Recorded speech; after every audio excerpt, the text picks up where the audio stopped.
Welcome to एडुजोस में आप सभी लोगों का स्वागत है। दोस्तों आज 24 नवंबर को एसएससी जीडी के सभी शिफ्ट के एग्जाम खत्म हो चुके हैं। तीनों शिफ्ट के क्वेश्चन एक एक करके देखेंगे हम लोग, first second and third shift के। इसमें जीके जीएस और हिंदी के क्वेश्चंस को डेली यहाँ पर आपके लिए लेकर आया जाता है।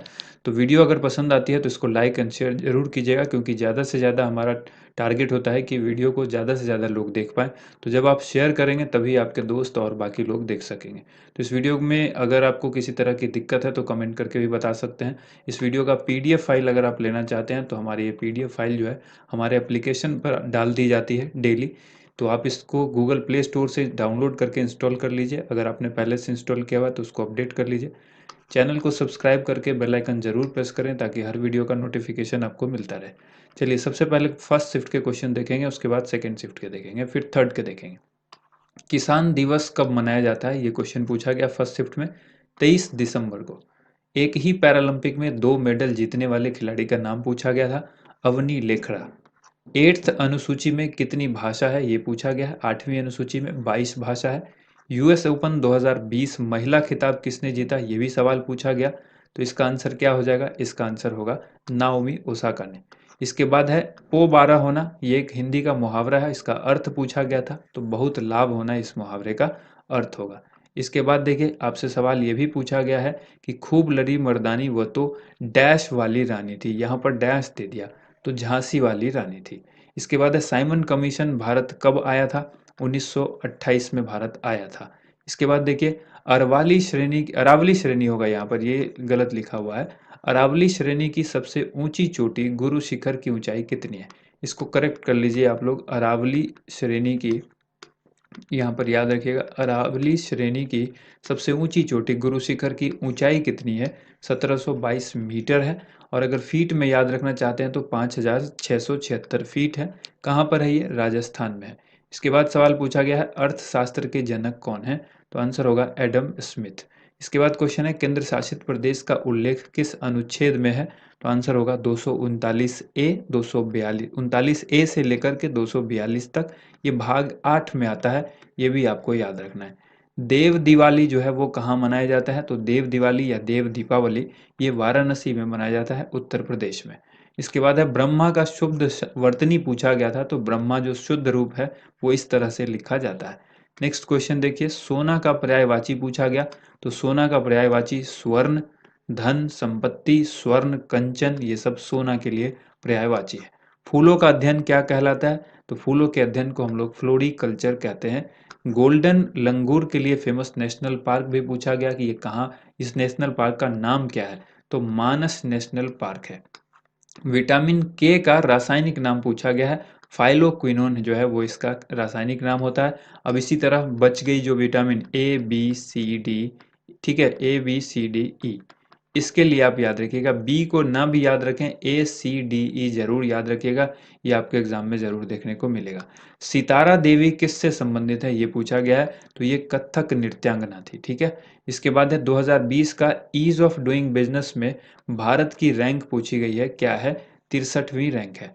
इसके बाद है प्रधानमंत्री उज्ज्वला योजना की शुरुआत कब हुई थी, 1 मई 2016 को इसकी शुरुआत हुई थी। इसके बाद देखिए अखिल भारतीय किसान सभा की स्थापना कब हुई, तो 1936 में हुई थी। 11 अप्रैल भी डेट याद रखिएगा, अगर डेट पूछ दे तो 11 अप्रैल 1936 को हुई थी अखिल भारतीय किसान सभा की स्थापना।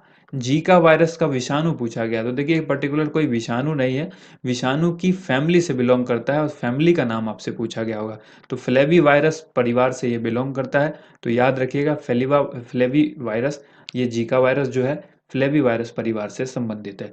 इसके बाद सवाल है रॉलेट एक्ट जो है उसकी स्थापना कब हुई थी, 1919 ईस्वी में हुई थी। नेक्स्ट क्वेश्चन यहाँ देखते हैं, कमला हैरिस भारत में कहाँ से संबंधित है, ये सेकंड शिफ्ट के क्वेश्चन है। यहाँ से कमला हैरिस भारत में कहाँ से संबंधित है, तो चेन्नई आंसर वहाँ पर होगा। और इसके क्वेश्चन जो है सेकंड शिफ्ट के हमने ऑलरेडी वीडियो बना भी दी थी, तमिलनाडु से संबंधित है ये। आईपीएल में 5 बार खिताब जीतने वाली टीम कौन बनी है, मुंबई इंडियंस बनी है। 4 बार किसने जीता है, सीएसके ने जीता है, यानी चेन्नई सुपर किंग्स ने जीता है। 2021 का आईपीएल हो सकता है आपसे पूछे कि किसने जीता है, तो ये भी याद रखिएगा, सीएसके ने जीता है। इसके बाद देखिए पूछा है निरुजता का विलोम शब्द जो है वो क्या है, तो ये होगा रुग्णता। फ्रेंच ओपन 2020 महिला खिताब किसने जीता है, ईगा स्वियाटेक ने जीता है, पोलैंड की रहने वाली है ये। इसके बाद है कान भरना, मुहावरे का अर्थ पूछा गया है, किसी के मन में किसी के लिए गलत बात बैठा देना या कह देना या फिर चुगली करना, ये सब एक ही अर्थ है। इसके बाद है सुभाष चंद्र बोस अंग्रेजों की नज़रबंदी से कब भाग गए थे? तो उनको खुद के घर में यानी सुभाष चंद्र बोस के घर में ही अंग्रेजों ने बंदी बना दिया था, नज़रबंद कर दिया था। 1941 में वो वहाँ से नज़रबंद से छूट जो है वो छूट करके भाग गए थे। लोदी वंश के संस्थापक पूछा गया, बहलोल लोदी इसका आंसर होगा। इसके बाद है अगस्त में कश्मीर के उपराज्यपाल के रूप में शपथ किसने ली? तो आंसर होगा मनोज सिन्हा ने। बेटी का पर्यायवाची पूछा गया है, पुत्री इसका आंसर होगा। किनारा का पर्यायवाची शब्द पूछा गया है, 4 ऑप्शन दिए गए थे, कूल, ऋषि पुत्र, ऋषि तृप्ति, दंभ और केतु। तो राइट आंसर कूल होगा, ध्यान रखिएगा, किनारा का पर्यायवाची कूल होता है। इसके बाद देखिए अगला सवाल यहाँ पर आदर का विलोम पूछा गया, तो आदर का बहुत ही सिंपल सा विलोम शब्द होता है अनादर। काकोरी ट्रेन डकैती कब हुई थी? 1925 ईस्वी में। राज्यसभा का पदेन सभापति कौन होता है? उपराष्ट्रपति होते हैं। 100वां संविधान संशोधन किससे संबंधित है? तो ये भारत और बांग्लादेश के बीच हुई भू सीमा संधि से संबंधित है। इसमें ऑप्शन जो है वो बांग्लादेश दिया हुआ था कि भारत का जो ये 100वां संविधान संशोधन है वो किस देश से संबंधित है? तो आंसर होगा बांग्लादेश से। ठीक है। नागालैंड के लोक नृत्य जो है वो कौन कौन से हैं, ये ध्यान रखिएगा, एक सवाल पूछा गया था नागालैंड के लोक नृत्य से संबंधित। तो बांस नृत्य, उसके बाद है अगरी शुकुला, तितली, अलियुतु, सदल के कई, चंगाई, कुकी, उसके बाद लेसालतु, खम्बालिम, मयूर नृत्य, मोयनाशो, रेंगमा, इस तरह के कई सारे नृत्य हैं, संक्राई, इन सबको आपको याद रखना होगा। कविता लिखने वाली महिला को क्या कहते हैं? तो कवियत्री कहते हैं, और यही कवियत्री का शुद्ध वर्तनी भी है। तो आगे अगर आपसे पूछा जाता है कवियत्री किस तरह से लिखा जाता है तो याद रखिएगा। नियॉन की संयोजकता पूछिए कितनी है? तो नियॉन की संयोजकता जो है वो कितनी होती है? 0 होती है। रियो ओलंपिक से संबंधित एक सवाल पूछा गया था, क्वेश्चन क्लियर नहीं हुआ अभी तक। मार्च के बाद हिंदी का कौन सा महीना आता है, ये सवाल पूछा गया, तो चैत्र महीना आता है। दीपिका मलिक ने किस ओलंपिक में पदक जीता? रियो पैरालंपिक में जो है उसने पदक जीता था 2016 में। ठीक है। और ये जीत करके उसने काफ़ी जो है वो रिकॉर्ड हासिल किया था दीपिका मलिक ने सॉरी। उसके बाद यहाँ पर क्वेश्चन है, डिएगो माराडोना ने अर्जेंटीना को फुटबॉल वर्ल्ड कप कब जिताया था? ये थर्ड शिफ्ट के क्वेश्चन है, आप लोग मिला लीजिएगा, यहाँ से थर्ड शिफ्ट स्टार्ट हो गया है। डिएगो माराडोना ने अर्जेंटीना को फुटबॉल वर्ल्ड कप कब जिताया था? 1986 में। हाल ही में इनका निधन हुआ था, इसलिए क्वेश्चन इंपॉर्टेंट हो गया। देखिए नेक्स्ट क्वेश्चन पूछा गया है, घुड़खर यानी इसको गधा बोलते हैं, घुड़खर अभ्यारण्य या फिर वाइल्ड लाइफ सेंचुरी जो है वो कहाँ पर है? तो ये जो है गुजरात में है। ठीक है। गुजरात के कच्छ का रण आपने नाम सुना होगा, वहां पर है ये। सालार जंग संग्रहालय कहाँ पर स्थित है? ये भी सवाल काफ़ी इंपॉर्टेंट है, और ये सवाल आज पूछा गया है, हैदराबाद में स्थित है ये। इसमें कुछ और चीज़ें आप याद रखिएगा, अगर तेलंगाना याद रखिएगा कि किस राज्य में है, तो तेलंगाना में। और अगर आपसे पूछ दे किस नदी के तट पर है ये संग्रहालय, तो ये म्यूजियम जो है मूसी नदी के तट पर है। ठीक है। इसके बाद है साहित्य का नोबेल पुरस्कार 2020 किसको दिया गया? तो ये अमेरिकी कवयित्री हैं, इनका नाम है लुइस गिलिक, इनको दिया गया है साहित्य का नोबेल पुरस्कार 2020। अब नोबेल पुरस्कार 2020 जितने भी हैं वो सभी इंपॉर्टेंट हैं, आप अच्छी तरह से याद रखिएगा। फिजिक्स में किसको मिला, केमिस्ट्री में किसको मिला, ठीक है, इकोनॉमिक्स में किसको दिया गया, पीस में किसको दिया गया, ये सब चीज़ आपको याद रखना होगा, यानी शांति में किसको दिया गया। लड़ना का पर्यायवाची पूछा गया है, युद्ध करना या फिर भिड़ना, या झगड़ना, आप इस तरह से कह सकते हैं, ये सब इसका पर्यायवाची है। हथेली पर सरसों जमाना काफ़ी इंपॉर्टेंट मुहावरा आज पूछा गया थर्ड शिफ्ट में, तो कठिन काम को तुरंत कर देना, ये जो है हथेली पर सरसों जमाना मुहावरे का अर्थ होता है। इसके बाद है आस्तिक का विलोम पूछा गया है, तो नास्तिक होता है। ठीक है। इसके बाद यानी आस्तिक का मतलब भी पूछा जा सकता है आपसे, अनेक शब्दों में एक शब्द पूछा जाता है कई बार कि जिस पर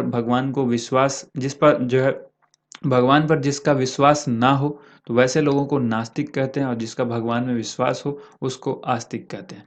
फूल झरना मुहावरे का अर्थ पूछा गया है, मीठा वचन बोलना, ये फूल झरना मुहावरे का अर्थ है। इसके बाद है चिराग शेट्टी का संबंध किस खेल से है? तो बैडमिंटन से है। उपेक्षा का पर्यायवाची शब्द पूछा गया है, देखिए अनादर, तिरस्कार, अपमान, निरादर, अवज्ञा, अवहेलना, अवमानना, ये सब जो है उपेक्षा का पर्यायवाची शब्द है। ठीक है। इसके बाद है 42वें संविधान संशोधन अधिनियम से सवाल पूछा गया। तो देखिए ये जो संविधान संशोधन अधिनियम है ये 1976 में लाया गया था इंदिरा गांधी के समय पर। इसको भी याद रखिएगा, इंदिरा गांधी के समय पर इसमें काफ़ी सारे चेंजेस हुए थे, इसलिए काफ़ी सारे ऐसे ऐसे बदलाव हुए जिसकी वजह से इसको लघु संविधान भी कहा जाता है। मिनी कॉन्स्टिट्यूशन आप सभी लोग जानते होंगे, तो इसको कहा जाता है। इसको भी ध्यान रखना है, ये क्वेश्चन काफ़ी इंपॉर्टेंट है। 2020 का अर्जुन पुरस्कार, आप लोगों ने बताया कि 2020 का अर्जुन पुरस्कार पूछा गया था। तो देखिए अर्जुन पुरस्कार तो काफ़ी लोगों को 2020 में मिला। तो ये सारे खिलाड़ी हैं। अर्जुन पुरस्कार खेल के क्षेत्र में दिया जाता है, यहाँ पर पूरी लिस्ट मैंने रख दी है। अतनु दास तीरंदाजी के क्षेत्र में इनको मिला था। दूती चंद को एथलेटिक्स में मिला था। सात्विक साईराज रंकी रेड्डी को बैडमिंटन में। चिराग शेट्टी को मिला था बैडमिंटन में। ठीक है, तो अगर हो सकता है ये जो चिराग शेट्टी वाला सवाल था वो इसी से संबंधित तो नहीं था। विश्वेश भृगुवंशी बास्केटबॉल, मनीष कौशिक मुक्केबाजी, लवलीना बोरगोहेन को मुक्केबाजी के लिए, दीप्ति शर्मा को क्रिकेट के लिए, सावंत अजय अनंत को अश्वारोही के लिए, संदेश झिंगन को फुटबॉल के लिए, अदिति अशोक को गोल्फ के लिए, आकाशदीप सिंह को हॉकी के लिए, दीपिका को हॉकी के लिए, दीपक को कबड्डी के लिए, काले सारिका सुधाकर को जो है वो खो खो के लिए। इस तरह की पूरी लिस्ट है। मनु भाकर को निशानेबाजी के लिए, सौरभ चौधरी को निशानेबाजी के लिए। इसी तरह से याद रखिएगा यहाँ पर जो दिव्या काकरान है इनको कुश्ती के लिए, राहुल अवारे को कुश्ती के लिए, सुयश नारायण यादव को पैरा तैराक, ठीक है। उसके बाद मनीष नरवाल को पैरा निशानेबाजी के लिए। तो काफ़ी बड़ी लिस्ट है, इन सबको आपको अच्छी तरह से देखना होगा। उम्मीद करते हैं आप सबको वीडियो पसंद आई होगी। इस वीडियो को ज़्यादा से ज़्यादा लाइक एंड शेयर कीजिएगा। इसका जो पीडीएफ है वो हमारे एंड्रॉयड एप्लीकेशन पर अवेलेबल है, आप उसको इंस्टॉल कर लें। अगर आपने इंस्टॉल किया हुआ है तो आपको कैटेगरी में सेलेक्ट करना है सबसे पहले, ठीक है। कैटेगरी जो है वो बॉटम में आपको देखने को मिलेगा। 4 इस तरह का बॉक्स होगा जिसमें फर्स्ट और सेकंड में कैटेगरी नहीं है, थर्ड वाले में कैटेगरी है। तो थर्ड बॉक्स पर आपको क्लिक करना है, सेटिंग वाले से ठीक पहले। ऐप के जैसे ही ऐप ओपन करेंगे लॉगिन करने के बाद, तो यहाँ पर कैटेगरी है, इसको आप ओपन करेंगे तो आपको वहाँ पर दिखेगा previous year paper. Previous year paper के अंदर ही एसएससी जीडी का हमने एनालिसिस के लिए जो है वो 2021 का बनाया हुआ है एक बुक। उस पर क्लिक करेंगे, आपको डे वाइज सारी पीडीएफ वहाँ पर मिल जाएगी। थैंक यू सो मच आप सभी लोगों का वीडियो देखने के लिए बहुत बहुत धन्यवाद।